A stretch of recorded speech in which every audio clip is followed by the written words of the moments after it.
सभी भाई को मेरा सलाम, आदाब, राम राम, सत श्री अकाल। मेरा गुजारिश ये है कि गरीबों को मत सताओ, किसी का हक मत खाओ, किसी को परेशान मत करो। अल्लाह से डरो, भगवान से डरो, वाहे गुरु से डरो। वही खिलाता है, वही पिलाता है, वही मारता है और वही जिलाता है। सब कुछ वही देता है। आदमी का एक जरिया है, अल्लाह ने लगा रखा है। और हमारे सभी जितने भी मंत्री हैं, विधायक हैं, सबको मेरा सलाम। बिहार में चुनाव है, ध्यान से वोट डालना। वोट गलत न जाए, कहीं ख़राब न जाए। और हमारे बिहार के अंदर में सबसे प्रॉब्लम, सबसे बड़ी दिक्कत आज से नहीं, शुरू से है। गरीबी भी काफ़ी है। वहाँ ना तो फैक्ट्री है, ना कोई कारखाना है। जितने भी आदमी हैं सारे आते हैं काम करने के लिए। कोई यूपी आते हैं, कोई दिल्ली आते हैं, कोई बम्बई जाता है, कोई पंजाब जाता है, कोई हरियाणा जाता है, कोई मद्रास जाता है, कोई वो बेंगलोर जाता है, कोई बाहर देश भी जाता है, जिसके पास जैसा पैसा हो। अब ये देख लो, हमारे घर के पास नदी है, इधर कोसी है, इधर नदी है। नदी में थोड़ा सा पानी आते ही पूरे घर को घेर लेते हैं। चिलनिया गांव में, जो कि ब्लॉक जिला रिया बिहार। तो हमारे गांव में कई गांव पड़ता है, उस नदी में कई गांव पड़ते हैं।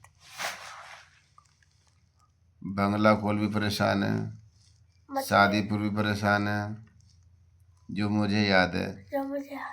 भूना, मझगावा, मसूरिया, मुंगरा टोला, जहाँ से। तो मेरा सरकार से यही गुजारिश है। हमारे प्रदीप सिंह है, अररिया जिला का, बीजेपी से 15 साल से विधायक है, 3 टर्म होने वाला है।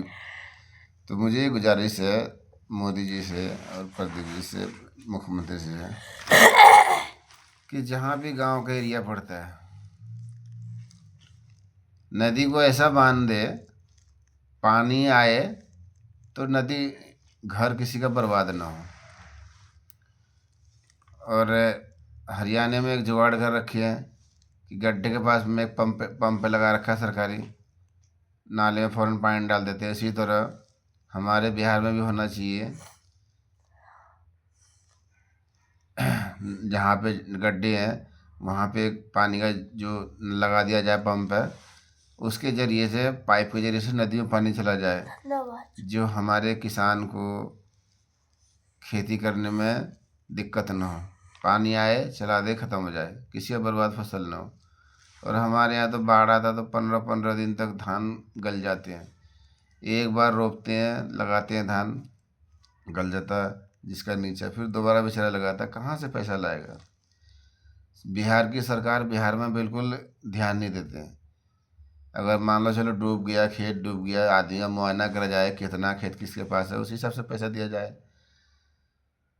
और हमारी दिल्ली में, हरियाणा में, पंजाब में नुकसान हो तो सरकार पैसा देता है, 20,000 रुपये बीघा, जो भी हो। तो कम से कम आदमी मजबूत होगा। सरकार से ही मांग है मेरी कि बिहार पर ध्यान दीजिए। जितना भी बिहार गरीब राज्य है, वहाँ पे सरकारी बसें हो, सरकारी नौकरी हो, डेवलपमेंट होगा। तो आदमी, अब हमारे बाप बेचारे काम करते करते दिल्ली पंजाब में बेचारे बूढ़े हो गए, वो गुजर गए। हमारे दादा भी ऐसे करा करते थे। मैं उसका बेटा हूँ, मेरा भी उम्र यही आगरा दिल्ली करते करते, हरियाणा पंजाब करते करते, मेरा भी दाढ़ी बाल में सब, दाढ़ी उड़ी मोछ सब पक गया। अब ये मेरे छोटे बच्चे हैं। ये बच्चों के लिए आपकी रहम है कि थोड़ा ध्यान दीजिए बिहार के लिए। हमारे जितने भी बिहार में जितने भी भाई बहन हैं सबके बारे में कह रहा हूँ।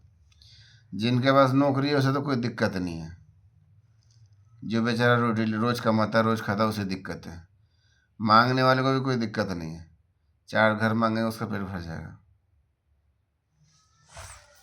बीच वाला आदमी को परेशानी है, पर परेशानी सबको है, ये नहीं कि उसको है।